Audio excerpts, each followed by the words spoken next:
Здравейте хора, Метата тук и днес искам да направя един анбоксинг на моите нови слушалки, които купихме. Така, ще си кажете, ти си ги залепил с тиксо, нали? Не съм хора, всъщност слушалките бяха изкарани върху кутията и аз си казах, това са слушалките. Купих ги и като цяло им казах, моля да ми ги опаковат. Окей, просто слушах ги вътре. Аз между другото разплетох кабелите, тъй като исках да проверя. Просто те ми шибнаха това двустранно тиксо, за щастие не се разлепи. И просто ми казах, взимайте ги, дайте ми парите. Между другото струват 55 лева от подлеза на Тримонцио в Пловдив. Ма сега, да, това са моите стари слушалки, които работят все още, ама се разглавят. Да, и взех си нов нож за отваряне специално на тези анбоксинги. Това е и да започваме. Да, извинете, но преди да ги разопаковам. Шоките ги има на много езици, включително турски, италиански, американски и така нататък. Шоките идват с подпис на някакъв си негър, мисля. И могат да ви се предложат в лилаво, синьо, червено, бяло и черно. Моите са червени. Така, тук виждате техническите характеристики. Така както стават за да говорене, имат добър насочен звук.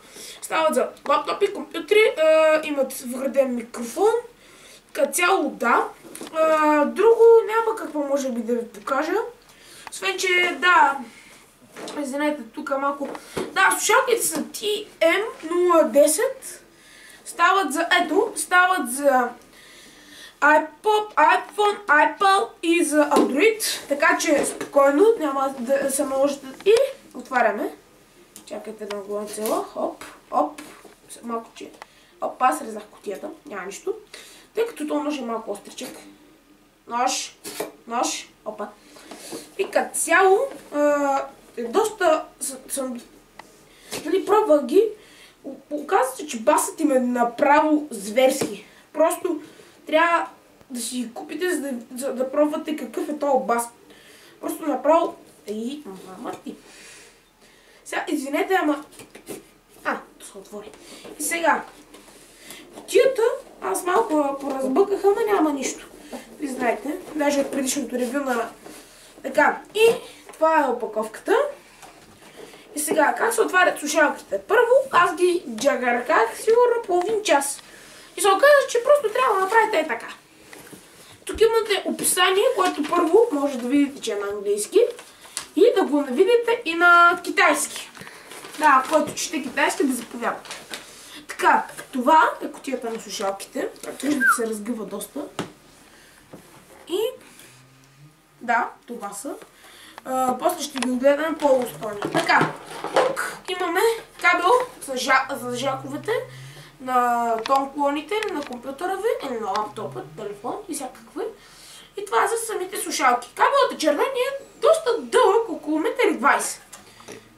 Това е за кабела. Имате един малък и симпатичен USB порт. Идея си нямам защо е толкова къс. И това са слушалките.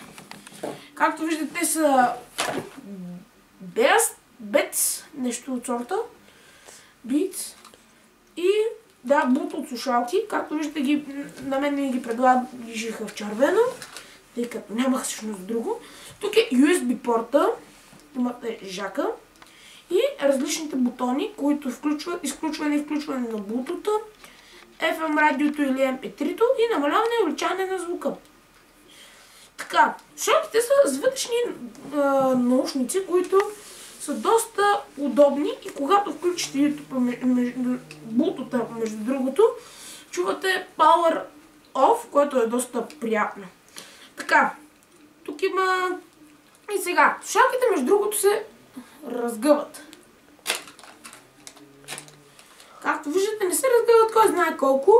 Хубавото е, че това, когато се прибира в самата пластмаса, което е доста удобно, тъй като може доста неприятно да се защипите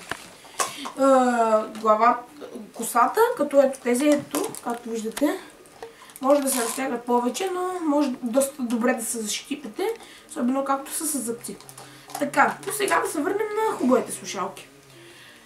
Имат вътрешна мекотител за глава, което всъщност ще е доста полезно, ако смятате доста дълго да слушате музика.